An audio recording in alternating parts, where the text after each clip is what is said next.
सच्ची हिंदी कहानी कर्मों का फल। 70 साल की एक बूढ़ी औरत जिसका पति अभी अभी उसे छोड़कर किसी और दुनिया में चला गया है, जिसका अपने पति के अलावा इस दुनिया में कहने के लिए कोई और नहीं था, बाल बच्चे भी नहीं। पिछले कई दिनों से उसे घर खाली करने के लिए नोटिस पर नोटिस आए जा रही थी। उसने अपने जानने वाले और रिश्तेदारों से कई बार मदद के लिए गुहार लगाई, लेकिन सिर्फ नाम के लिए ही उसके अपने उसकी शिकायत पर ध्यान नहीं देते। उसकी सहायता के लिए कोई भी आगे नहीं आया। कई लोग तो उसे देखकर ही अपना रास्ता मोड़ लिया करते थे। बेचारी करे भी तो क्या करे। आखिरकार वह दिन भी जल्दी आ पहुंचा जब उसके फ्लैट के मालिक ने उसको फ्लैट खाली करने के लिए उसके पास कुछ सिक्योरिटी वाले भेज दिए। बूढ़ी औरत उस हट्टे कट्टे आदमियों को देखकर और भी ज़्यादा सहम गई। वह उसके आगे गिड़गिड़ाने लगी, उनके पैर पकड़ लिया और कहने लगी उसे सिर्फ 2 दिन की मोहलत दे दी जाए। वह कुछ भी करके अपने लिए रहने के लिए कोई और जगह की तलाश कर लेगी। मगर भाड़े के वो आदमी उसकी एक बात सुनने को तैयार नहीं थे। जब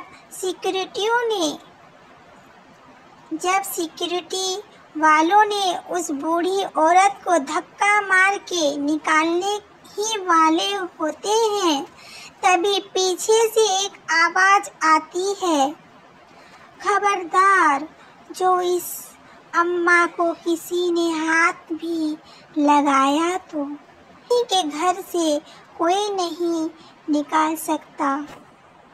सिक्योरिटी वाले हैरानी से उस आदमी को देखते हैं और पूछते हैं कि तुम्हारा मतलब क्या है। तब वह आदमी उस फ्लैट के पेपर दिखाता है जिस पर उसी बूढ़ी औरत का नाम होता है।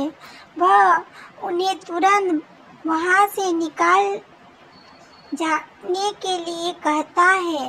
पेपर देकर वह सिक्योरिटी वाले वहां से निकल जाते हैं।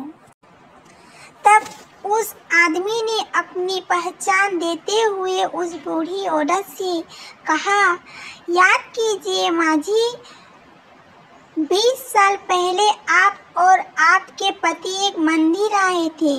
वहाँ पर एक छोटा बच्चा आपसे स्कूल में भर्ती होने के लिए भी भीख मांग रहा था।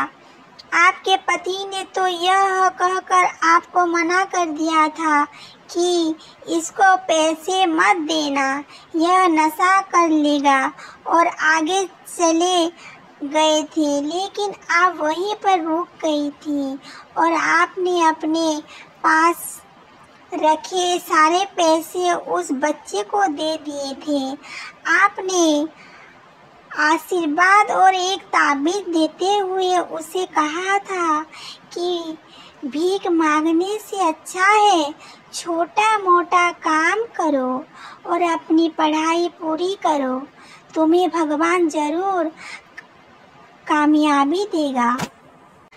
माँ जी, मैं वही भिखारी बच्चा हूँ जो आपके बताए रास्ते पर चलकर आज इतना बड़ा हो गया है, एक इलेक्ट्रॉनिक एजेंट बन गया है और इस काम में बहुत शोहरत और दौलत कमाई है। इसी काम में मुझे इस बात की भी खबर रहती है कि किस दिन कौन सी प्रॉपर्टी खाली करवाई जाने वाली है। जब मैंने आपका नाम इस लिस्ट में देखा तो मुझसे रहा नहीं गया। जो मदद आपने मेरी बरसों पहले की थी वह मैं आपको लौटाने आया हूँ। इसलिए मैं तुरंत आपका घर खरीद कर आपके नाम पर कर दिया है। आपने जो ताबीज मुझे उस समय दिया था, जिसने मेरी आज तक रक्षा की है, मैं वह आपको लौटाना चाहता हूँ। मैं चाहता हूँ कि यह ताबीज अब आपकी रक्षा करे। हाँ, मेरी एक और विनती है। बुढ़ापे के समय में अगर मैं आपकी लाठी बन जाऊँ तो मैं अपने आप को खुश नसीब समझूंगा। यानी कि अगर आप मेरे साथ रहेंगे तो मुझे और अच्छा लगेगा। बूढ़ी औरत यह सब बातें सुनकर बहुत खुश हो जाती है और उसकी आंखों से खुशी के आंसू बहने लगते हैं। दोस्तों, कर्म एक चक्र की तरह होते हैं जो कभी न कभी लौट के आपके पास जरूर आते हैं। इसलिए जीवन में जब भी मौका मिले अच्छे कर्म करते रहें। दोस्तों, सच्ची घटना पर आधारित यह हिंदी कहानी आपको जरूर पसंद आई होगी।